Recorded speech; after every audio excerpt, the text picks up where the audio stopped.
en Côte d'Ivoire. Élection présidentielle, élection au cours de laquelle vous n'êtes pas candidat. Élection au cours de laquelle vous ne participerez pas. Après ce long combat que vous avez mené, vous avez 80 ans aujourd'hui. La prochaine élection présidentielle, normalement, c'est dans 5 ans, donc vous aurez 85 ans. Est-ce qu'on peut dire que c'est la fin? Que c'est la retraite pour le président Laurent Gbagbo? Il n'y a pas de retraite en politique. Donc je n'irai pas à la retraite. Mais je m'interdirai d'occuper des fonctions politiques. Aussi bien à l'intérieur de mon parti, où je ne serai plus président, qu'à l'extérieur, que dans l'État. C'est-à-dire, on ne peut plus imaginer le président Laurent Gbagbo candidat à une présidentielle, par exemple. Non, à 85 ans. Non. Vous savez, ailleurs, on a vu ça, il y en a qui ont 93 ans. Qui sont oui, candidats. mais c'est leur choix. c'est leur choix. Ce n'est pas le mien. Moi, j'ai assez donné. Et puis, on peut faire la politique sans occuper de fonctions ou sans chercher à occuper de fonctions. Est-ce que c'est raisonnable, Monsieur le Président, et tout le monde se pose la question, que ce soit pour vous, que ce soit pour les autres, que quelqu'un comme vous, qui a fait ce que vous avez fait, ayez souhaité être candidat à la présidentielle à 80 ans? Oui. Je vais vous expliquer quelque chose. Quand j'ai été élu président, c'était en 2000. J'avais 55 ans. Le mandat présidentiel dure 5 ans. En 2005, donc, c'était la fin. Normalement, c'était la fin du premier mandat, de mon premier mandat présidentiel. Il aurait dû avoir une élection. En 2005. En 2005. Et à cette élection, j'aurais pu gagner ou j'aurais pu perdre. Mais il n'y a pas eu d'élection. La démocratie veut que si je gagne, je continue pour le deuxième mandat, le deuxième et le dernier mandat.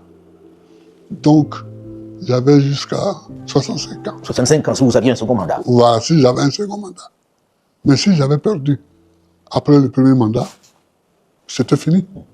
Voilà. Ces gens-là ne m'ont pas laissé gouverner. Quand vous dites ces gens-là, c'est qui? Mes opposants, qui ont pris les armes. Parce que figurez-vous que 2 mois seulement après, les élections ont eu lieu le 22 octobre 2000. J'ai prêté serment le 26 octobre. J'ai fait mon premier conseil de ministre le 27 octobre. Le 4 janvier 2001, il y avait le premier coup de feu contre mon régime, contre moi-même et contre la Côte d'Ivoire. Le 4 janvier. C'est-à-dire moins de 3 mois après que vous ayez pris vos fonctions. Moins de 3 mois après. Ils m'ont donné une longévité inespérée. Ils m'ont donné une longévité au pouvoir. C'est pourquoi je suis encore là. Comment ça? Parce qu'ils n'ont pas voulu appliquer la Constitution. Or, dans notre Constitution, celle qui avait cours en 2000, la Constitution de la Deuxième République, quand le pays est divisé, il n'y a pas d'élection. Parce qu'ils ne se sont pas arrêtés au 4 janvier. Quand nous avons repoussé Les assaillants. les assaillants qu'on appelait le complot de la Mercedes noire, quand on les a repoussés, ils sont partis en laissant beaucoup de morts des 2 côtés. Et en 2002, j'étais en visite officielle en Italie. En Italie, oui. Quand ils ont remis le couvert, j'explique pour le moment, pas que je n'ai pas eu le temps de gouverner, ça c'est un autre chapitre, mais pour le moment que ma longévité s'explique par la guerre civile qui m'a été menée. J'ai dû faire face jusqu'à ce que j'arrive au pouvoir finalement et que tous ceux qui étaient derrière eux lèvent la tête. C'est pas votre genre de faire de la langue de bois. Quand vous dites eux, c'est qui? Eux, on a vu après que bon, il y avait des jeunes gens ivoiriens là, les Soro Guillaume, les IB, qui ont fini par tuer eux-mêmes à Bobo.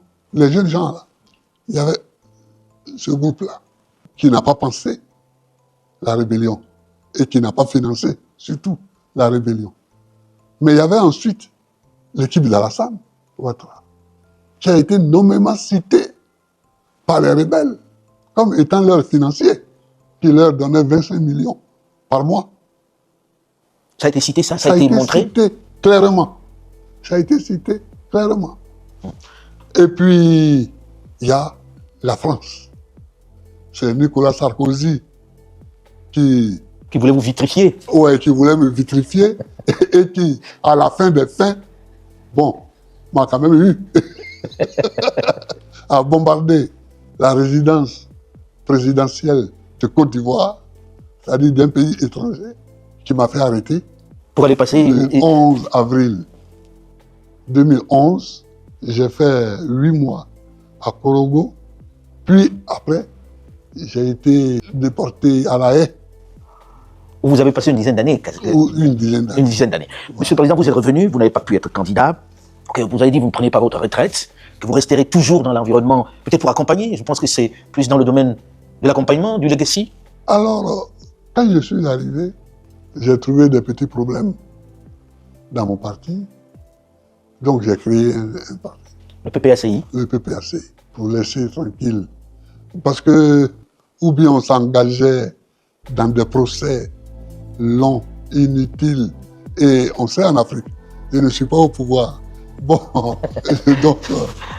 on peut tirer un long, très longtemps. Voilà. Bon, j'ai laissé ça, et j'ai créé un autre parti, le PPACI, Parti des peuples africains. Et un jour, j'arrive à une réunion, il me propose comme candidat à la présidentielle. Je n'ai pas répondu. On est resté plusieurs mois. C'est eux qui vous proposent d'être candidat? Ah oui, on est resté plusieurs mois. Peut-être 1 an, sans que je ne réponde. Pourquoi vous ne répondiez pas? Non, mais parce que je n'avais pas calculé ça. Président, quand vous dites ça, les gens ont envie de comprendre. Oui. Vous êtes en train de dire que le président Laurent Gbagbo n'est pas celui qui a décidé d'être candidat à la présidentielle. Ah non, c'est ce que je suis en train de dire, oui. C'est ça que je suis en train de dire. Mais pourquoi l'avoir accepté finalement à la fin alors? Oh, à la fin, il y a eu beaucoup de choses.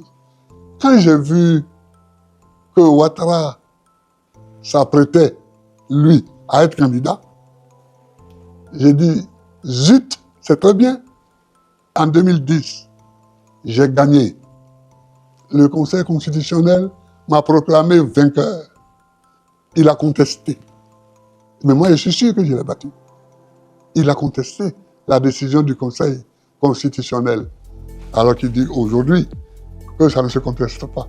Mais il a contesté. Alors j'ai dit, mais on va remettre ça.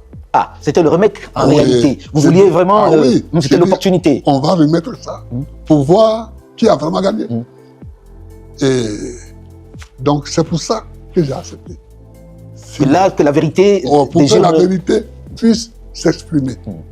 C'était pas le même match, mais vous aviez envie de... Ah oui, bon, moi j'ai 80 ans, il en a 84, mais bon, la vérité pouvait quand même s'exprimer. Qui a vraiment gagné? Oui, qui a vraiment gagné. Ce match-là n'aura finalement pas lieu. Ce match n'aura pas lieu puisque il a écarté ma candidature.